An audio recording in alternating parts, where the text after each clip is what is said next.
Hello, and welcome to Dishing Up Nutrition's Ask a Nutritionist podcast, brought to you by Nutritional Weight and Wellness.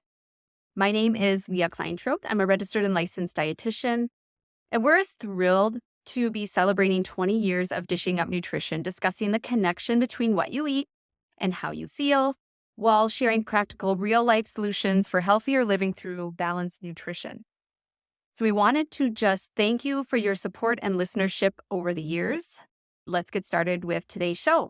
So today I will be answering a question that we received from one of our Dishing Up Nutrition listeners. Now this listener says, is type 2 diabetes caused by diet or not enough of a balanced diet/lifestyle? So thank you for that question. It's a really great question. And it's a simple question, but unfortunately, like most things, it's not a simple, straightforward, black and white answer. So I want to start off with just a few quotes from a research paper. This was published in the journal Current Nutrition Reports back in 2014. So it's a little older, but I think very pertinent still today. And the title of that paper is called Diet, Lifestyle, and Genetic Risk Factors for Type 2 Diabetes, a review from the Nurses' Health Study 2 and Health Professionals Follow-Up Study. So in this particular report, the authors write, quote, type 2 diabetes is caused by both environmental and genetic factors as well as gene-environment interactions, end quote. And they also go on to say that examining the genes of these cohorts of people, they have found some really fascinating discoveries about specific genetic variants for type 2 diabetes. However, quote, the identified common variants explain only a small proportion of overall diabetes predisposition, end quote.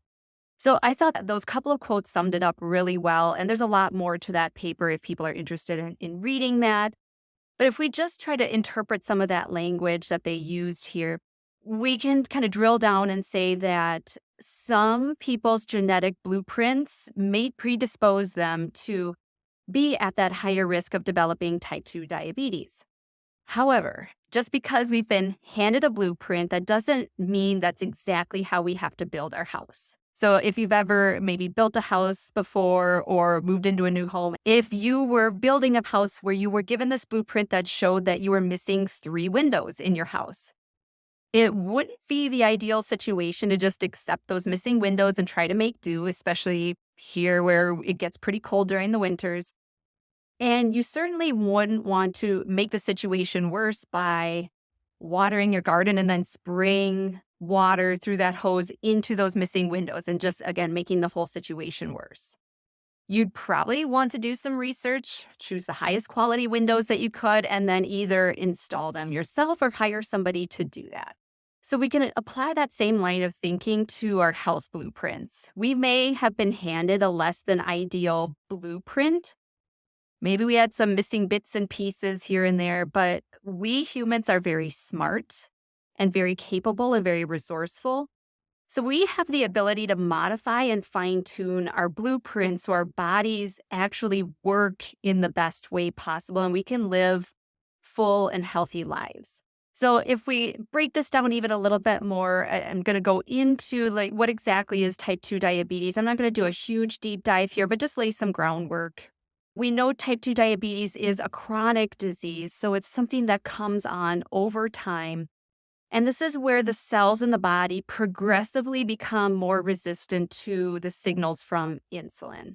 So if you've heard our show a time or two, you run across this term insulin resistance, and that's exactly what we're talking about. Insulin's job is to grab sugar from the bloodstream and escort it into our cells. But when we do things that cause our body to have a lot of sugar on board, and we'll get to that in just a minute, our bodies have to make a lot of insulin to compensate for that sugar. And over time, when we're swimming around in this extra sugar and extra insulin for a long time, our cells eventually start to become resistant to insulin. They just stop responding to insulin as well as they used to. And eventually we get to the point where insulin can't keep up with the amount of sugar that's in the bloodstream. And that's when our blood sugar numbers start to rise. And that's the part that usually gets picked up on a lab test. So you go in, say, for your annual physical, and you see a fasting glucose number that's now over 100, or we get a hemoglobin A1C test that's done, and now it's 5.7, or maybe it's even a little bit higher. And that's the cutoff. That 5.7 is the cutoff for pre-diabetes.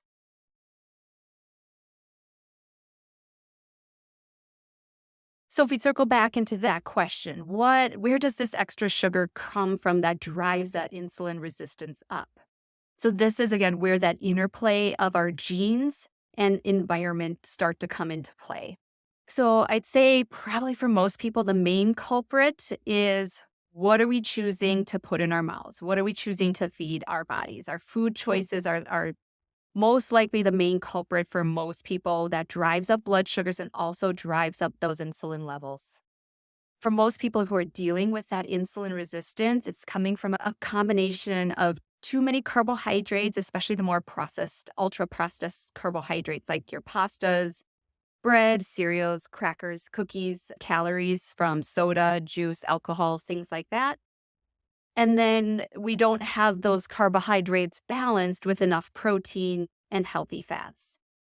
So again, diet is probably one of the biggest drivers to those higher blood sugars and higher insulin levels. But there's, of course, other things. Lack of exercise or just lack of general daily movement is another contributor to insulin resistance. When we move our bodies and we move our muscles around a lot, we actually can take that sugar from the bloodstream and put it into our muscle cells without needing insulin to help it along, which is a good thing. That's what we want. Unfortunately, if we commute an hour to our jobs every day, sitting in the car, and we sit for 8 hours a day at our jobs, and then we sit when we get home on the couch, all that sedentarism doesn't help our blood sugar levels at all. And then it is up to insulin to do all the work for us. And again, we're trying to take some of that burden off of insulin and try to reduce that insulin resistance. So yes, our diet and our movement habits definitely play a role. And there's other things that do play a role in there that kind of point that compass towards insulin resistance and type 2 diabetes. And I don't want to dive deep into each one. I do, just for a minute, want to put a spotlight on chronic sleep deprivation being a big one, because even one night of poor sleep can increase our blood sugars and start to put our bodies into that more insulin resistant state. So I know I've met with many clients over the years who have spent years and sometimes even decades not sleeping well. And then we have a lot of insulin resistance built up by that point. You know, when we're sleep deprived and we're really tired and we lack our energy, we tend to seek energy from other places. One of those places being from our food. And it tends to be more of those higher carbohydrate, higher sugar types of foods that we gravitate towards. And lack of sleep also means we haven't had a chance to clean house on the inside. We haven't had a chance to repair and regenerate and just bring all of our hormones back into a more balanced state. So again, we just end up on this cycle of higher insulin and higher blood sugar levels. And sometimes lack of sleep is a bad habit. It is more of a choice. Think like later bedtimes, too much screen time in the evenings and before bed, or just delaying bedtime. And sometimes lack of sleep comes from some underlying factors. So think like hormonal changes during perimenopause or menopause. Stress is a big one that can interrupt people's sleep. Having sleep apnea and even nutrient deficiencies can play a role in sleep.